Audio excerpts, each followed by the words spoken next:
Agro 359 आपलं जे agro 359 आहे ह्याच्यामध्ये you will see the different exercises, वेगवेगळ्या पद्धतीच्या एक्सरसाइजेस आहेत, ठीक आहे. आणि in that exercises we will come across the practical crop production. हे जे एक्सरसाइजेस आहेत ह्याच्यामध्ये प्रॅक्टिकल क्रॉप प्रोडक्शन आहे आणि त्याच्या संदर्भामधलेच मुद्दे आहेत, ठीक आहे. Actually this is a practical oriented exercise. ही जी आहे ही प्रॅक्टिकल ओरिएंटेड एक्सरसाइज आहे. एकच minute.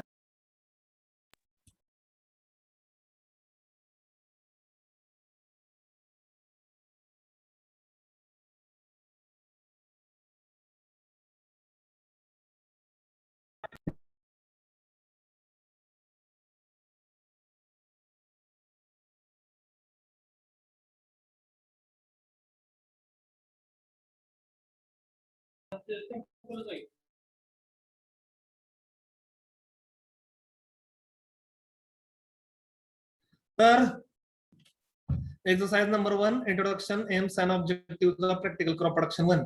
As per the university rules, every student must have allotted the 2R land. Okay, 2R म्हणजे 2 गुंठे जमिनीमध्ये तुम्हाला कोणतंही एक पीक लावायचं आहे. Okay, so those students who are living in the villages, okay, तर प्रत्येक विद्यार्थ्यांनी 2 गुंठ्यामध्ये कुठलंही क्रॉप तुम्हाला जे आवडेल ते किंवा तुमच्या क्लायमॅटिक कंडिशनला सुटेबल असेल ते त्याचं सोईंग करायचं. Okay, compulsory.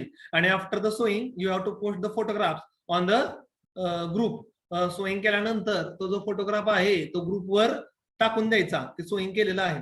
कुठलं क्रॉप सोईंग करायचं आहे तुम्हाला जे आवडेल ते करा. ज्वारी, बाजरी, तूर, मूग, मका, उडीद, soybean, green gram, black gram, red ग्राम, कॉटन, जे तुमच्या सराउंडिंग मध्ये तुमच्या एरियामध्ये जे क्रॉप सुटेबल असेल तसलं कोणत्याही क्रॉपचं सोईंग तुमच्या घराच्या आजूबाजूला. ओके, 2 गुंठ राहू दे पण कमीत कमी एक 5 बाय 5 मीटरचा एक चौकोन घ्या. त्या 5 बाय 5 मीटरच्या चौकोनामध्ये एका क्रॉपचं सोईंग करा. जसं आपण आपल्या कॉलेजच्या क्रॉप कॅफेटेरियामध्ये क्रॉपचं सोईंग करायचो. So you can select any agronomical crop. Okay, and around your farm or near your house you have to sow that particular crop. तुमच्या घराच्या जवळ लावा किंवा शेताच्या जवळ लावा, कुठं पण एक क्रॉपचं सोईंग करायचं. सोईंग करताना त्याची spacing row to row, plant to plant दोन्ही व्यवस्थित मेंटेन करायची. त्याला खत द्यायची, पाणी पाजायचं. It's your responsibility to grow that particular crop. Okay, ते जे क्रॉप आहे ते सोईंग पासून हार्वेस्टिंग पर्यंत व्यवस्थित उगवून येऊन त्याचे ऑब्झर्वेशन तुम्हाला घ्यायचे आहेत. How to record the observations I will explain in future practicals. Okay, observation कसे घ्यायचे मी तुम्हाला भविष्यात प्रॅक्टिकलला शिकवीन. Plant height, plant spread, number of branches, number of leaf, plant population. So first and the fundamental and basic concept is to you have to sow the crop. तुम्हाला एक crop 5 bye 5 मीटरच्या प्लॉट मध्ये sowing करायचं आहे. आता जे शहरामध्ये राहतात, सातारा, सांगली, कोल्हापूर, त्या विद्यार्थ्यांनी काय करायचं, त्यांच्या घराच्या आजूबाजूला व जिथं अंगणामध्ये कुठंही जिथं जागा अवेलेबल असेल तिथं सोईंग करायची.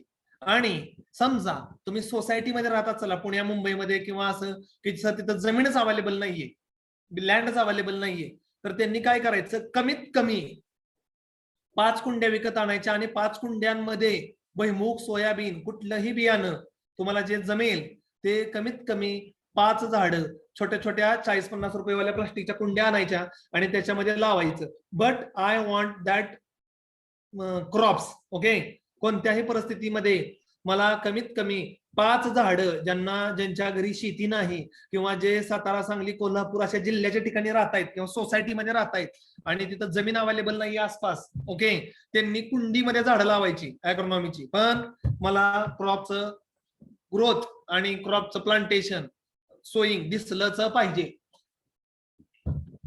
आणि त्याचे ऑब्झर्वेशन्स हे घ्यायचेच आहेत. How to record the observations I will explain it in later on. भविष्यामध्ये ऑब्झर्वेशन्स कसे रेकॉर्ड करायचे हे मी तुम्हाला पुन्हा सांगेन. सध्या त्याच्यावर आता विचार करू नका. आता फक्त तुम्हाला एक क्रॉपचं सोईंग करायचं आहे. जी मुलं मुली खेडेगावामध्ये राहतात, ओके, ज्यांच्या आजूबाजूला जमीन आहे, घराच्या जवळपास असेल तरी उत्तमच आहे, नसेल तर शेतात असेल, तिथं 4 बाय 4 किंवा 5 बाय 5 मीटरचा एक प्लॉट घ्यायचा. त्याच्यामध्ये row to row, plant to plant spacing ते सोईंग करायचं. ओके, बियाणं नाही विकत मिळालं तर घरगुती जे आपण भुईमूग, सोयाबीन खाण्यासाठी वापरतो ते जरी पेरलं किंवा सोईंग केलं तरी चालेल. त्याला पाणी पाजणं, त्याला खत घालणे, त्याची काळजी घेणे, it is your sole responsibility. ती तुमची संपूर्णपणे रिस्पॉन्सिबिलिटी आहे. Now I will move exercise number 1, introduction, aims and objectives of practical crop production, allotment of plot and its history. Okay, आता पहिल्यांदा जर तुम्ही कॉलेजमध्ये असता आणि हे जर कोविड लॉकडाऊन नसतं, okay, if you are physically present in the college and if there will be a lockdown because of this covid situation, जर तुम्ही फिजिकली कॉलेजमध्ये असता आणि कोविड सिच्युएशन नसती तर मी तुम्हाला सर्वांना कॉलेजचे प्लॉट दिले असते. तुम्ही ज्यावेळेस कॉलेजमध्ये होता त्यावेळेस तुम्ही बघितलं असेल की तुमचे सिनियर्स जे आहेत ते आपल्या कॉलेजचा जो क्रॉप कॅफेटेरिया होता त्याच्यामध्ये कामं करायची. ओके, ते तुम्ही पाहिलं असेल डोळ्याने. ओके, तसंच तुम्हाला आता काम करायचं आहे, पण ते घरनं करायचं आहे कारण की ही कोविड सिच्युएशन मुळे तुम्ही इकडे येऊ शकत नाही. पण प्रॅक्टिकल क्रॉप प्रोडक्शन आहे कोर्सचं title. So you have to physically sow the crop. तुम्हाला क्रॉप तर सोईंग करावंच लागेल ऍट एनी कॉस्ट. ओके, आता पहिली एक्सरसाइज आपण बघतो याच्यामध्ये.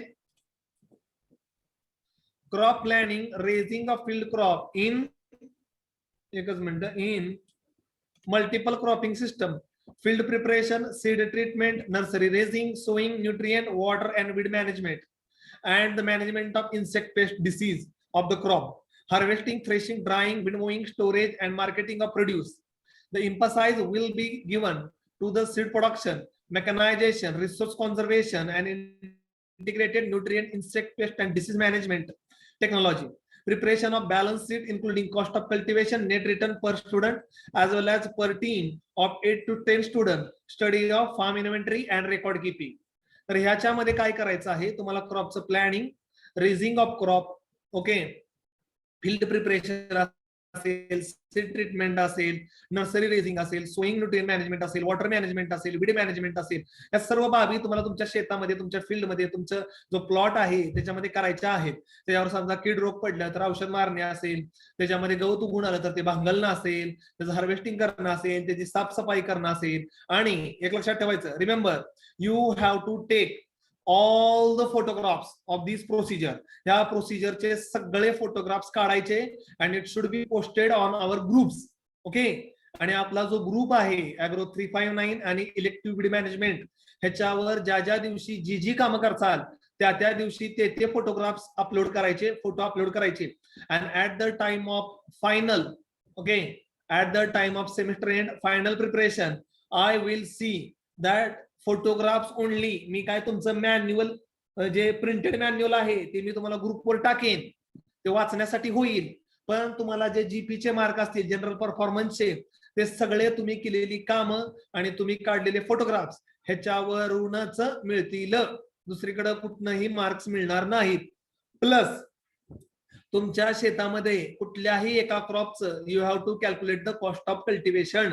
तुमच्या शेतामध्ये आई वडील जर शेती करत असतील तर त्यांना विचारायचं की आपल्या आता आपण कोणतं कोणतं पीक लावलेलं आहे, त्याला कुठली व्हरायटी वापरलेली आहे, त्याला किती खत दिलेलं आहे, त्याला कधी कधी पाणी दिलेलं आहे, त्याला नांगरायला खर्च किती आला, पेरायला खर्च किती आला, त्याचं विडिंगला खर्च किती आला, हा डिटेल जी सगळी माहिती आहे ती सगळी आई वडिलांकडे घ्यायची आणि लिहायची. आणि you have to write that information आणि ती लिहून मला पाठवायची आहे. ओके,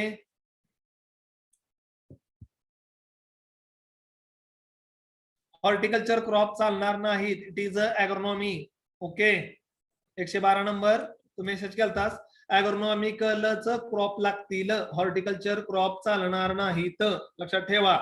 आलं लक्षामध्ये? कळालं? समजलं? हॉर्टिकल्चर क्रॉप चालणार नाही, ॲग्रोनॉमीचा कोर्स आहे. आपल्याला ॲग्रोनॉमीचीच माहिती सर्वस्वी मला पाहिजे.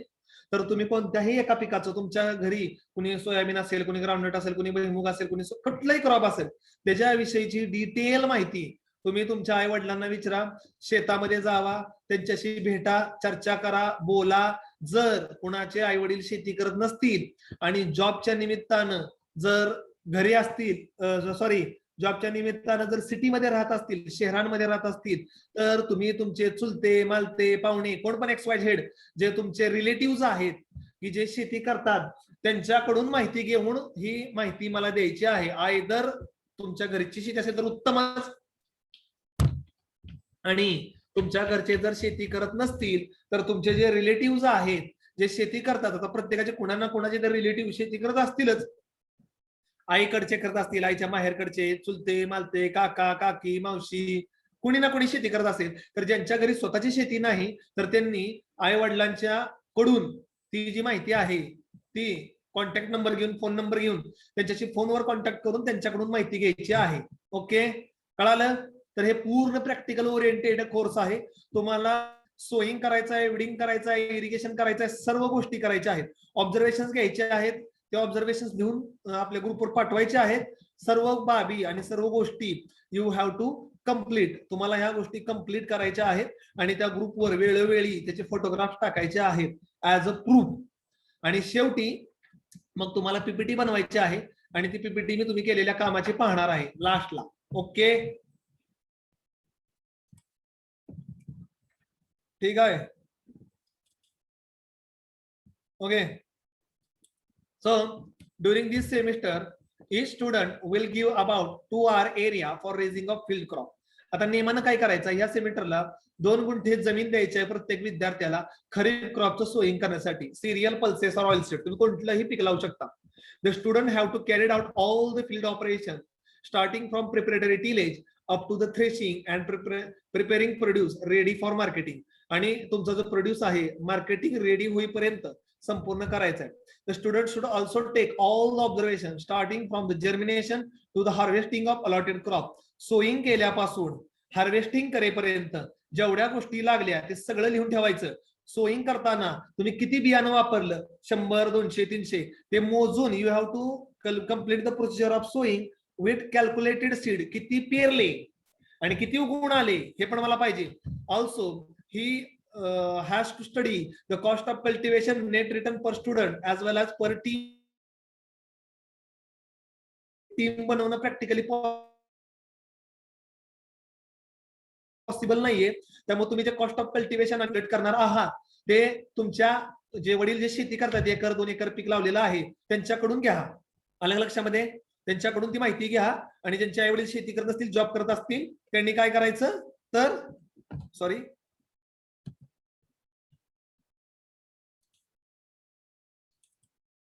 एकच मिनिट. तर त्यांनी ज्यांचे आई वडील शेती करत नसतील त्यांनी काय करायचं तर जे आपले चुलते मालते पाहुणे रावळे असतील त्यांच्याकडून माहिती घ्यायची आहे. The student perform in this course will evaluated on the basis of day to day work performed by the student on allotted land, attendance, maintenance of the record and performance during the semester and practical examination. आणि ही संपूर्ण माहिती आपल्या ग्रुपवर टाकायची आहे आणि ती ग्रुपवरची मी बघणार आहे. आलं लक्षामध्ये? सो अशा पद्धतीनं हे जे आपलं प्रॅक्टिकल क्रॉप प्रोडक्शन आहे हे चालू राहील. ओके, एम्स आणि ऑब्जेक्टिव्ह हा जो कोर्स आहे why it is the part of BSc agriculture 5th semester student. हे कशासाठी शिकवायचं आहे? To get the actual practical experience of raising field crop. So student have to get the actual practical experience for raising of field crop. Field crop कोणतंही ज्वारी, बाजरी, तूर, मूग, मका, उडीद, soybean, green gram, black gram, red gram, कोणत्याही प्रकारचं crop जे आहे ते सोईंग करताना ते हार्वेस्टिंग करेपर्यंत त्याला काय काय करावं लागतं, त्याला पाणी कसं पाजायचं, फर्टिलायझर कसे अप्लाय करायचे, विडिंग कसं करायचं, याचं टोटल एक्सपिरियन्स किंवा टोटल नॉलेज किंवा टोटल आयडिया किंवा total concept student have a particular that concept. विद्यार्थ्यांना ते समजलं पाहिजे. Because up to the 2 years maximum time you have only a theoretical knowledge and very limited practical knowledge. तुम्हाला मागच्या 1.5 वर्षापासून नुसतं theoretical knowledge आहे. तुम्ही नुसतं पीपीटी बघताय. You don't have any practical knowledge. तुम्हाला प्रॅक्टिकल नॉलेज बिलकुल नाहीये. तर because of this course you will get some practical knowledge raising of field crop. Application of improved technology for getting maximum production. जास्तीत जास्त उत्पादन येण्यासाठी काय करावं लागतं आणि पीक किंवा क्रॉप कसं हँडल करावं लागतं ह्याच्याविषयी तुम्हाला थोड्याफार प्रमाणामध्ये आयडिया येईल.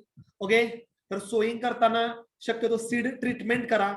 ओके, सीड ट्रीटमेंट करून सोईंग करा म्हणजे you will get a better yield और better germination. To study the operation wise labour requirement and cost of each operation. आता ज्या वेळेस तुम्ही तुमच्या आई वडिलांना विचारचाल की 1 एकर नांगरायला किती बायकाला, ट्रॅक्टरला किती भाडं लागलं, 1 एकर भांगलायला किती खर्च आलेला आहे, 1 एकर काढायला किती खर्च आलेला आहे. So you will get a idea how much labours are required to carry out the operation. Okay, ठीक आहे. आता on an average in our region, आमच्या भागामध्ये जे बायका आहेत त्यांची हजेरी 200 रुपये पर डे आहे. सकाळी 11 वाजता येतात, संध्याकाळी 5:30-6 वाजता जातात. तर त्याची 200 रुपये हजेरी आहे पर डे. आणि आमच्याकडे जे जेंट्स आहेत, गडी माणसं, त्याची हजेरी 400 रुपये ते 500 रुपये पर डे आहे.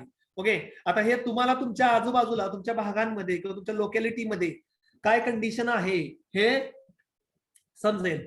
To study the input requirement for the cultivation of allotted crop.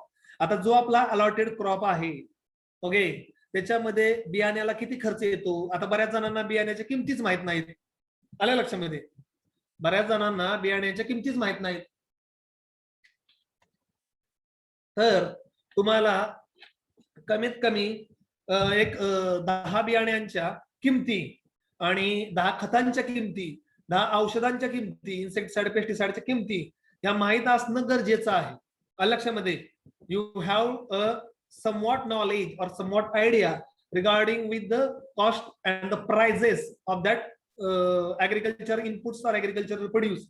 ते पण मी तुम्हाला एक ग्रुपवर एक असाइनमेंट म्हणून टाकेन.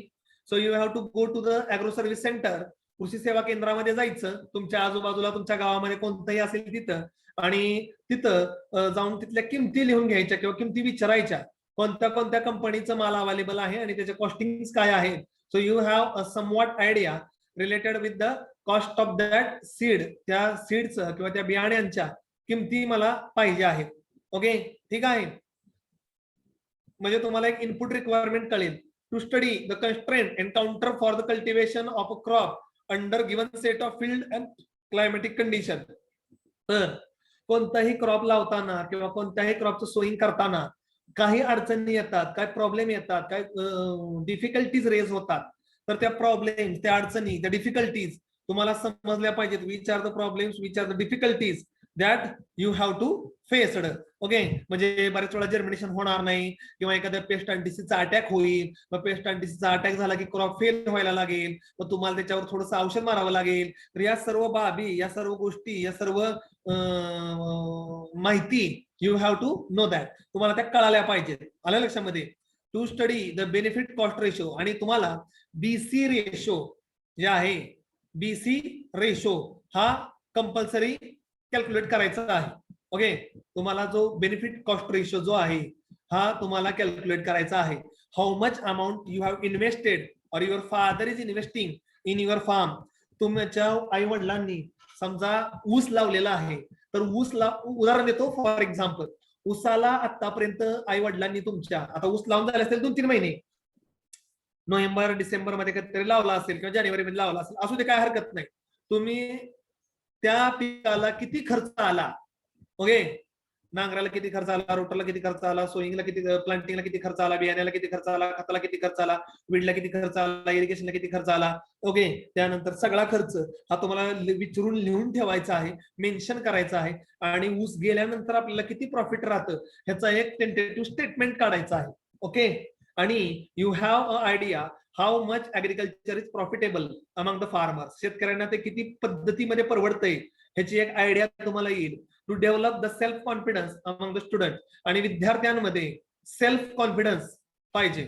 ओके, विद्यार्थ्यांमध्ये एक सेल्फ कॉन्फिडन्स पाहिजे, आला पाहिजे. When you will have a idea regarding with these things, ह्या गोष्टींच्या बाबत ज्या वेळेस तुम्ही एकदा लोकांमध्ये फिरचाल, मिक्स होचाल, आलं लक्षामध्ये, एक तुमच्यामध्ये सेल्फ कॉन्फिडन्स येईल. लोक तुम्हाला प्रश्न विचारतील, लोक तुम्हाला डाऊट्स विचारतील. You have to give the answer, you have to mix with the people.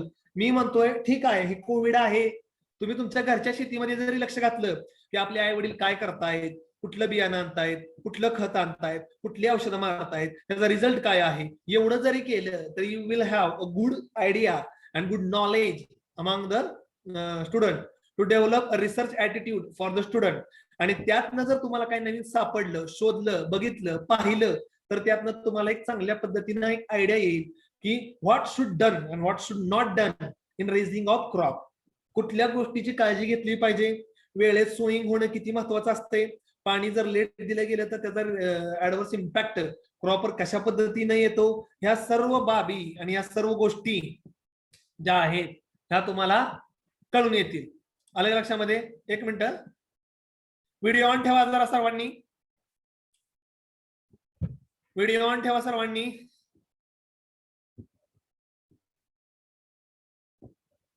Everybody सगळ्यांनी व्हिडिओ ऑन ठेवा, सर्वांनी व्हिडिओ ऑन ठेवा. प्रॅक्टिकल संपलेलं नाहीये, प्रॅक्टिकल संपलेलं नाही, मी मध्येच थांबवलेलं आहे.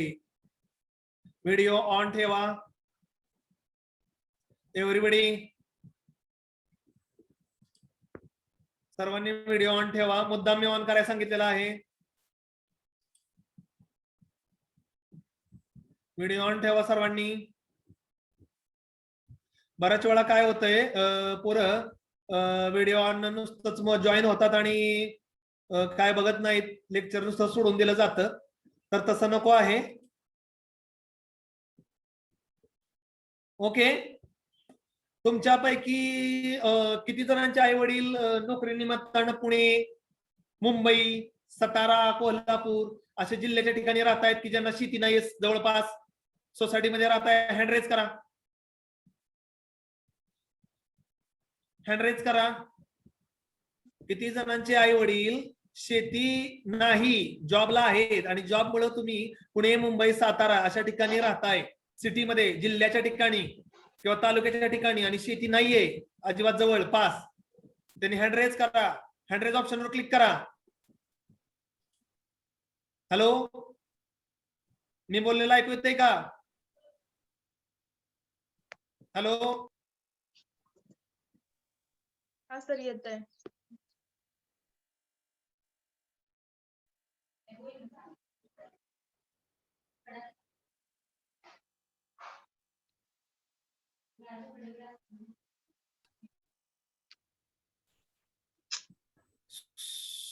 ओके,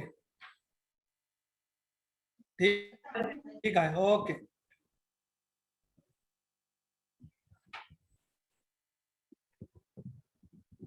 ओके, किती जणांचे हँड रेज झालेले आहेत? ओके, मिसबा अनम्यूट कर. हॅलो सर, हा, वडील काय करतात? प्लॉटिंगचा बिझनेस करतात सर. शेती कुठं आहे? तर नाहीये. शेती आहे पण ते म्हणजे गावापासून खूप लांब आहे आणि ते काय कल्टिवेशन नाही आहे त्यावर. बर, तुझ्या घराच्या आजूबाजूला जमीन आहे का थोडी तरी? झाडं आधीच लावलेले आहेत सगळे. नाही नाही नाही, थोडीशी जमीन आहे का? घराच्या बाजूला आहे. ओके, ठीक आहे, मग तिथं सोईंग कर. ठीक आहे सर. हा, आणि तुझे चुलते मालते कोण शेती करताय का? नाही सर. मग जे रिलेटिव्ह मध्ये कोण ना कोणतरी असेल त्यांच्याशी कॉन्टॅक्ट करायचे, त्यांच्याकडनं माहिती घ्यायची. Okay sir.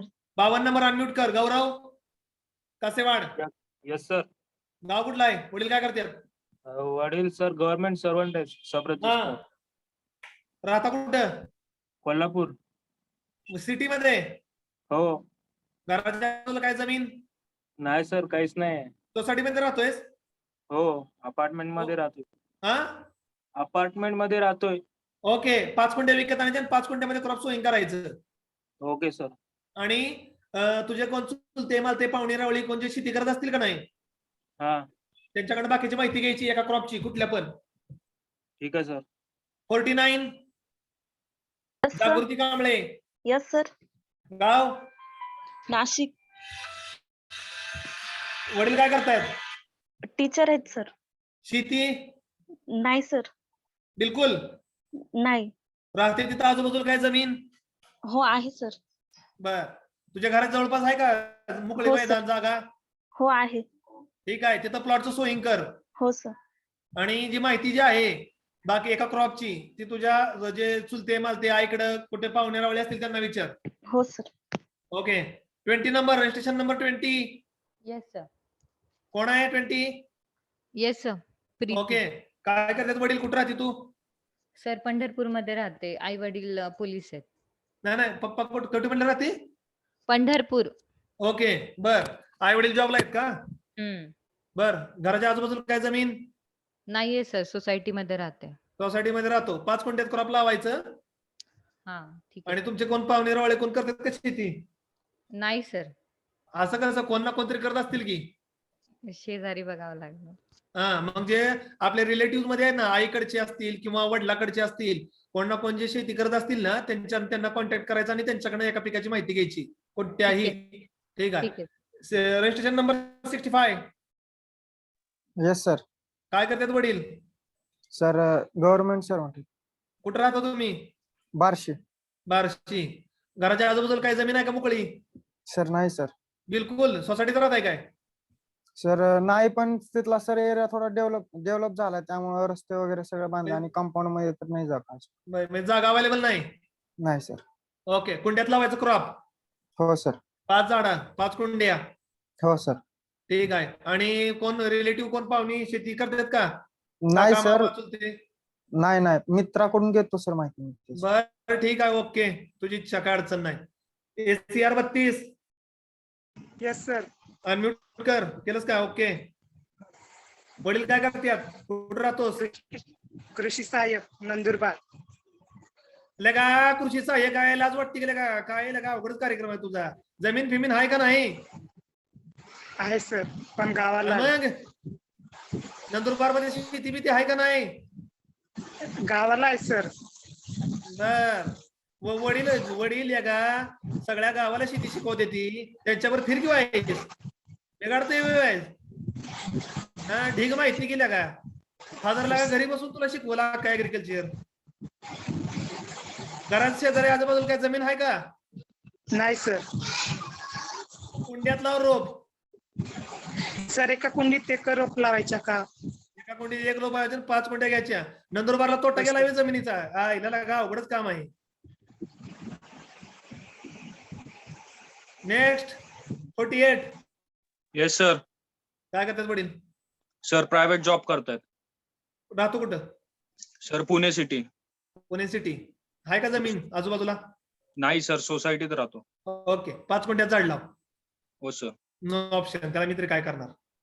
ठीक आहे. बर. कोण पाहुणे रावळे शेती करतात का? सर मामा करतात गावाला. ठीक आहे. मामाशी कॉन्टॅक्ट करायचा आणि एका क्रॉपची डिटेल माहिती घ्यायची. हो सर. तर का नंतर वैष्णव कोण आहे? Yes sir. बोल बाबा. गाव, वडील काय करते? शिक्षक आहेत उस्मानाबादला. काय काय काय? शिक्षक आहेत उस्मानाबादला ओके. राहतो सर. म्हणजे जिल्ह्याला राहतोयस का? हा, जिल्ह्याला प्रॉपर. बर, ठीक आहे. ओके. काय आजूबाजूला घराची जमीन? नाही सर, प्लॉटिंग आहे सगळं. बर, प्लॉटिंग आहे. कुंडीत लाव क्रॉप. आता माझा काय ऑप्शन नाही. हो. 5 कुंड्या घेतात, 5 कुंड्यात लावायचं. पाहुणे रावळ्यात कोण शेती करताय का? हा, काका करते.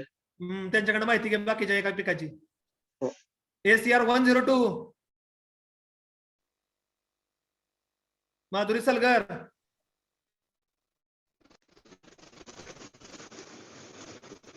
बोल, कुठं हॅलो. राहते?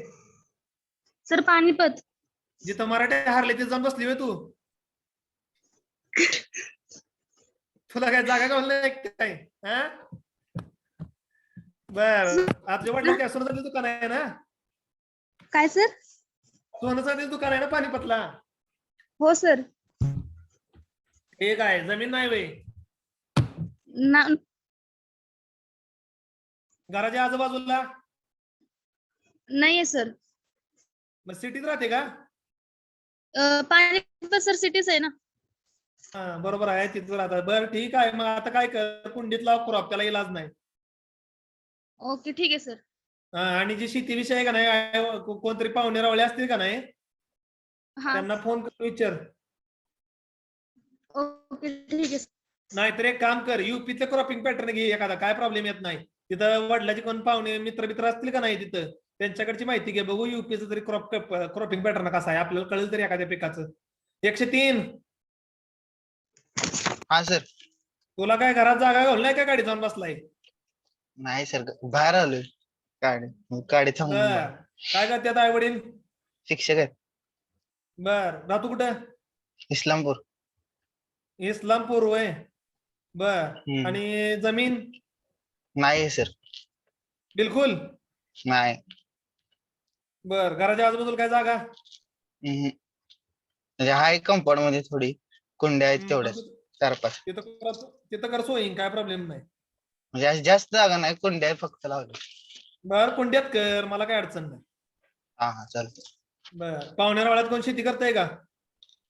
नाही, काका आणि काकी पण शिक्षक आहेत सगळी. अरे पण ढिगभर पाहुणे वाळे असतील की, चुलते मालते काका मावश्या. नाही सर, ढिगभर आमच्यात माणसं पण असतील की. शेतीच नाही कोणाला. शेती म्हणजे नाही, तुम्ही काय लंडन वरून आलाय का काय? घराला नाही म्हणजे पहिल्यापासून नाही हो. लईच मग हाय आमच्या फॅमिली दिसती. शेजारच्यांना विचारतो, त्यांचे आहे. हे आता काय आहे? लईच हाय काय? गणेश महाले, ए महाले यार गायब झाला काय? कुठे गेला? व्हिडिओ ऑन कर. पहिला रेंज मध्ये ये. 4G च्या काळात तुला रेंज गाव नव्हे. सर इकडे रेंज प्रॉब्लेम आहे.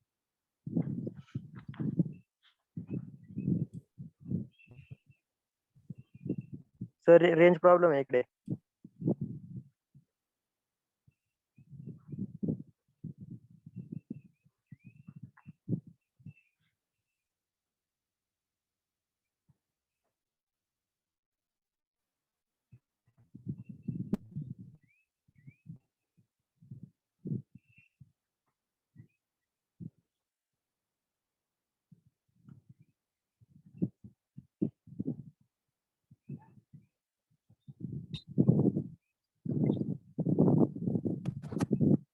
Hello sir. बोल की काय करतात आई वडील? शेती. मग कशाला गेला हातवर? ए माले बदिर आहे का काय? सर रेंज प्रॉब्लेम होता, ऐकायला नीट नाही आलं. काय काही येत नाही. मग इथं काय जेवण चाललंय काय? हात वर कर. इथं काय वर्गात प्रश्न विचारलाय, हात वर केलाय. लाज वाटते का शेती करते हात वर केला? ठेव गाली. नेक्स्ट कोण आहे? काय एक भरती आहे का? 5व्या सेमीटर आखलीच बघ. नाही 5व्या सेमीटरला आणि कोण आहे बाबा? अजून कोणा आहे का प्रॉब्लेम? आणि कोणाचा प्रॉब्लेम आहे का? आई वडील, शेती नाही, जमीन नाही घराच्या आजूबाजूला. झाले का? एवढेच होते का? हॅलो.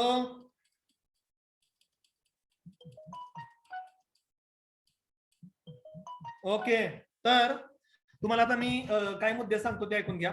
पहिली गोष्ट, ओके, सर्वात महत्वाची आणि first important point, you have to sow the crop within a week. पुढच्या आठवड्यामध्ये मॅक्सिमम मला क्रॉप सोइंग करून you have to post the photograph on the groups. आपल्या ग्रुपवर पहिल्यांदा फोटो टाकायला चालू करायचे. ओके. कोणाला काय शंका असेल, काय डाऊट असेल, यू कॅन कॉल मी और you can message me on that group. आपला जो ॲग्रो 3510 ॲग्रो 3510 वीड मॅनेजमेंट आणि ॲग्रो 359 हा जो ग्रुप क्रिएट केलेला आहे, त्या ग्रुपवर तुम्ही मेसेज करायचा किंवा तुम्ही मला फोन केला तरी चालेल. तुम्ही कंपल्सरी ऍग्रिकल्चर क्रॉपचं सोईंग करायचं म्हणजे करायचं. ओके. ज्यांना शेती नाहीये ज्यांनी कुंड्यामध्ये लावा, ज्यांना शेती आहे त्यांनी जमिनी शेतीमध्ये जाऊन लावा, ज्यांना घराच्या बाजूला जागा आहे त्यांनी घराच्या जवळपास लावा. पण you have to sow the crop sowing compulsory करायचं आणि ग्रुपवर फोटो टाकायचे. Second point, you have to compulsory I want information related with at least single crop. एका क्रॉपची तरी मला डिटेल कॉस्ट ऑफ कल्टिवेशन पाहिजे. त्याला पेरायला किती खर्च आला, बियाण्याला किती खर्च आला, विडला किती खर्च आला, इरिगेशनला किती खर्च आला, सगळा खर्च मला डिटेल मध्ये एका क्रॉपचा पाहिजे म्हणजे पाहिजे. लक्षामध्ये. प्लस तुम्हाला ॲग्रो सर्व्हिस सेंटरला व्हिजिट द्यायची आहे, त्याचा मी प्रोफार्मा तुमच्या ग्रुपवर टाकतो. 1-2-3 दिवसामध्ये ॲग्रो सर्व्हिस सेंटरला व्हिजिट द्यायची. ओके. 1-2-3 दिवसामध्ये ॲग्रो सर्व्हिस सेंटरला तुम्ही व्हिजिट द्यायची आहे. ओके. अरे यार काय होते यार, वेट अ मिनिट थांबा जरा. आवाज ऐकू येतोय का? Hello. Yes sir. Yes sir. Okay. तर तुम्ही ॲग्रो सर्व्हिस सेंटरला व्हिजिट द्यायची. 10 बियाण्यांच्या किमती, 10 इन्सेक्टिसाइडच्या किमती, 10 फंजिसाइडच्या किमती आणि असं मी तुम्हाला देणार आहे माहिती. ती माहिती तुम्ही बनवायची आणि ग्रुपवर टाकून द्यायची. लक्षामध्ये. ठीक आहे. आणि ॲग्रो सर्व्हिस सेंटरला व्हिजिटला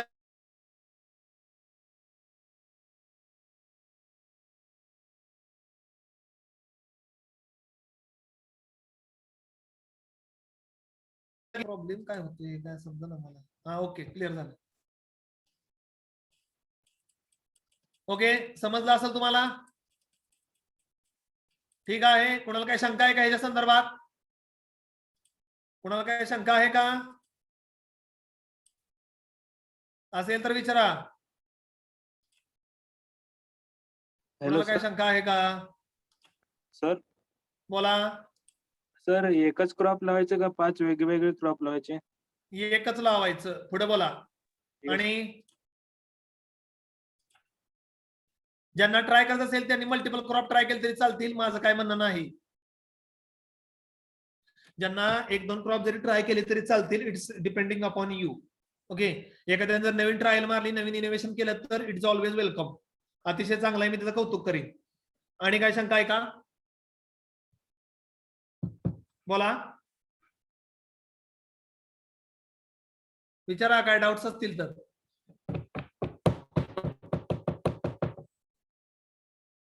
आहेत का?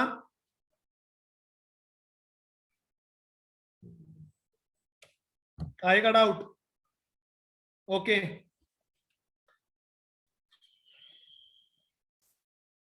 ओके, मी प्रॅक्टिकल कंटिन्यू करतोय.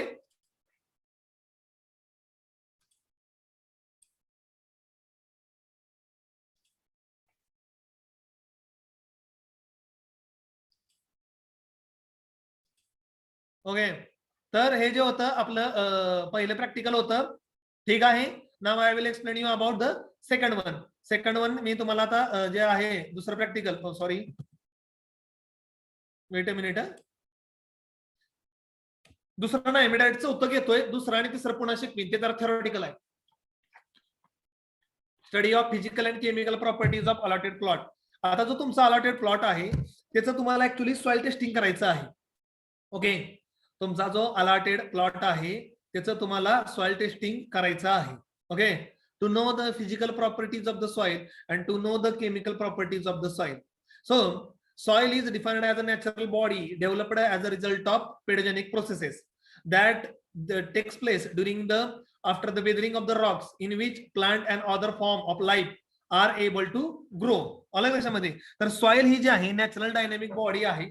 ओके, आणि त्याच्यावर तुम्हाला प्रोसेसिंग करायचं आहे. ओके, तर ह्याच्यामध्ये सॉइल मध्ये mineral matter, organic matter, water, air, gases, आता हे सगळं तुम्हाला सॉइल सायन्स मध्ये ऑलरेडी झालेलं आहे की सॉइल मध्ये 45% मिनरल मॅटर असते, जे कशापासून बनतं, degradation and decomposition of Roxx पासून बनतं. ऑर्गॅनिक मॅटर 5% असते, पण आता 5% पण राहिलेलं नाहीये, 1%च्या खाली आलेलं आहे. ओके, प्लांट रेसिड्यू आणि अॅनिमल रिमेन्स.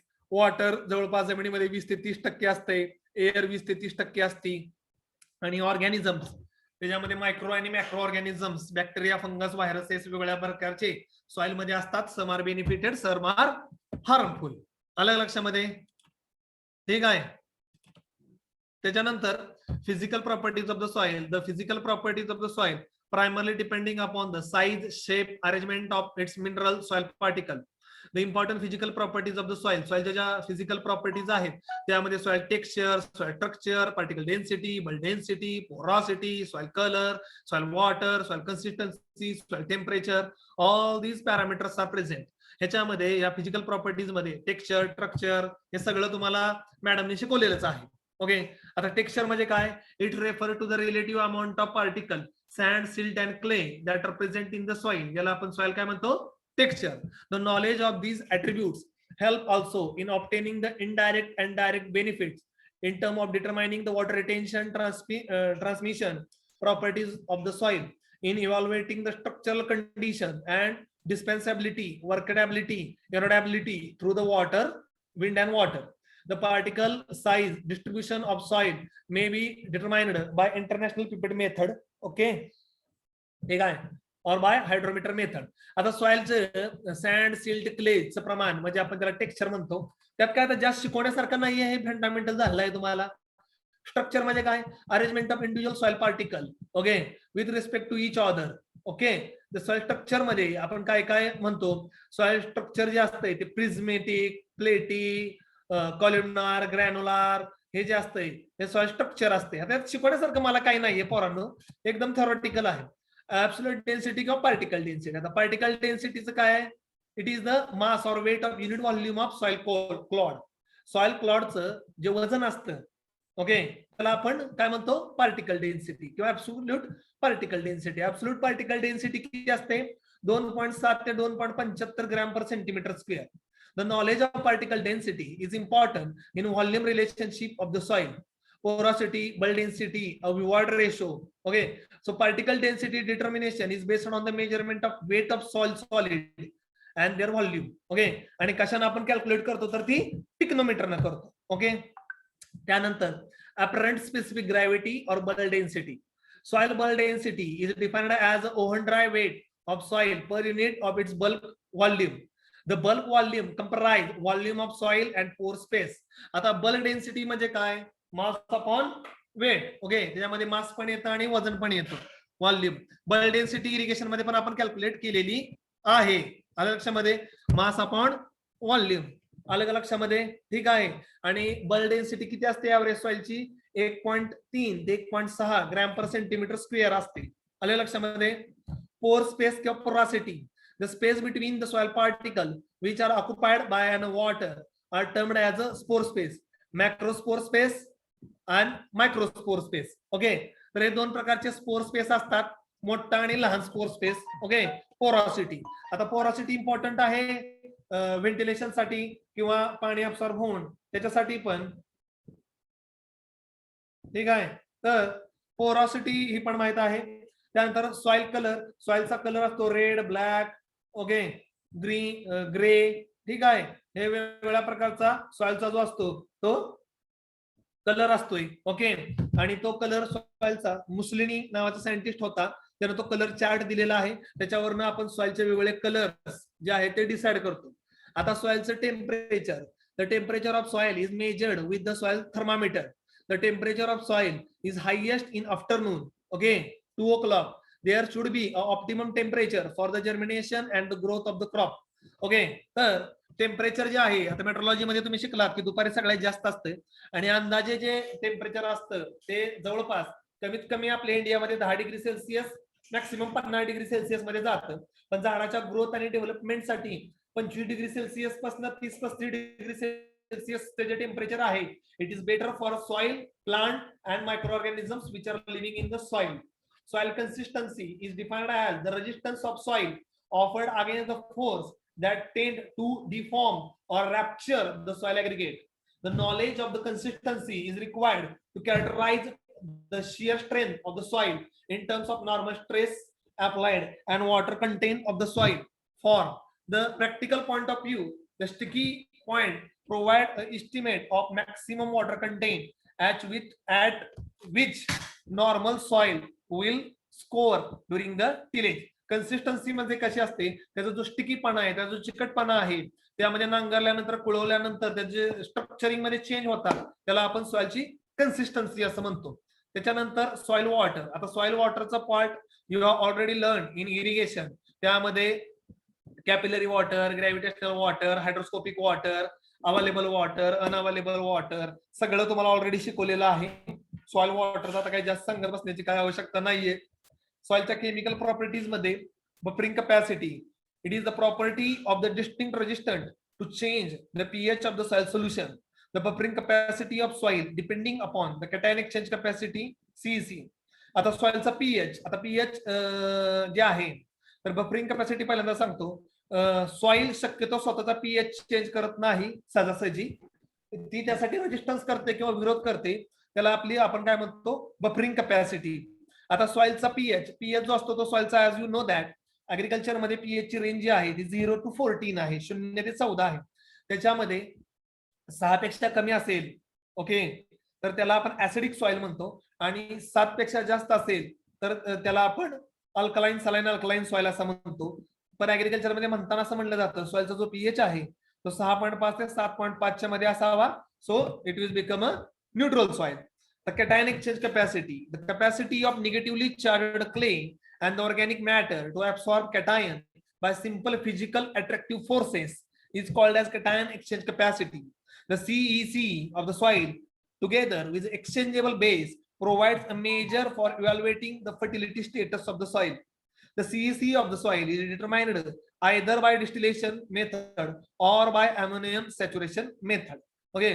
तर सीसी म्हणजे काय, जे आयनचं एक्सचेंज होतं, निगेटिव्हली पॉझिटिव्हली चार्जचं आयनचं एक्सचेंज होतं सॉइलच्या जे कोलायडल साईटवर, त्याला आपण कॅटायन एक्सचेंज कॅपॅसिटी असं म्हणतो. आता organic matter is the most important point in the soil, but because we are using only chemical years after year, वर्षानुवर्षे आपण केमिकलच वापरत असल्यामुळे our organic matter contain will fall from 5, 3, 2, 1 and less than 1. आता आपल्या soil मध्ये organic matter हा 0.5 to 0.2 च्या मध्ये राहिलेला आहे.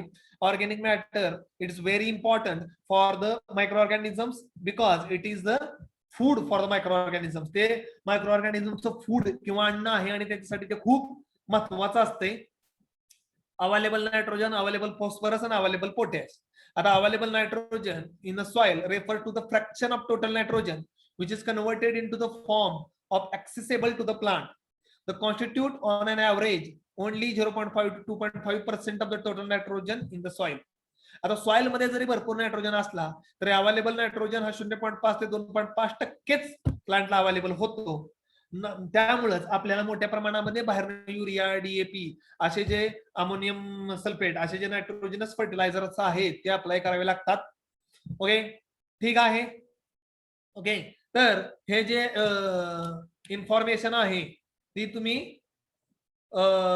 तुम्हाला ऑलरेडी माहित आहे. आणि नायट्रोजन अल्कलाइन पोटॅशियम परमॅंगनेट मेथडनं काढला जातो. Available phosphorus, the term available phosphorus refers to the inorganic form occurring in the soil solution which is almost exclusively orthophosphate. The method most commonly used for determination is either Bray methods or Olson method. आता soil मधला available phosphorus जवळपास 15 ते 22% on an averagely soil मध्ये available फॉस्फरसची range आहे, पण बऱ्याच वेळा नसतो अवेलेबल फॉर्म मध्ये. त्यामुळे आपल्याला डीएपीच्या माध्यमातून किंवा सिंगल सुपरफॉस्फेट, डबल सुपरफॉस्फेट किंवा ट्रिपल सुपरफॉस्फेटच्या माध्यमातून तो द्यावा लागतो. Available potassium, the water soluble and exchangeable potassium is most accessible to the plant. Available potassium can be separated into immediately okay available which is the water soluble. Okay, आता available potassium आपण muriate of potash आणि sulphate of potash मधनं देतो. आपल्या देशामध्ये potassium तयार होत नाही, potassium fertiliser we are importing, आपण दुसऱ्या देशामधनं मागवतो. एमसीक्यू साठी लक्षात ठेवा, आपल्याकडे काय पोटॅशियमचे फर्टिलायझर तयार होत नाही, आपण दुसऱ्या देशामधनं ते मागवतो. So here is the end of exercise number 1 and exercise number 4. Exercise number 8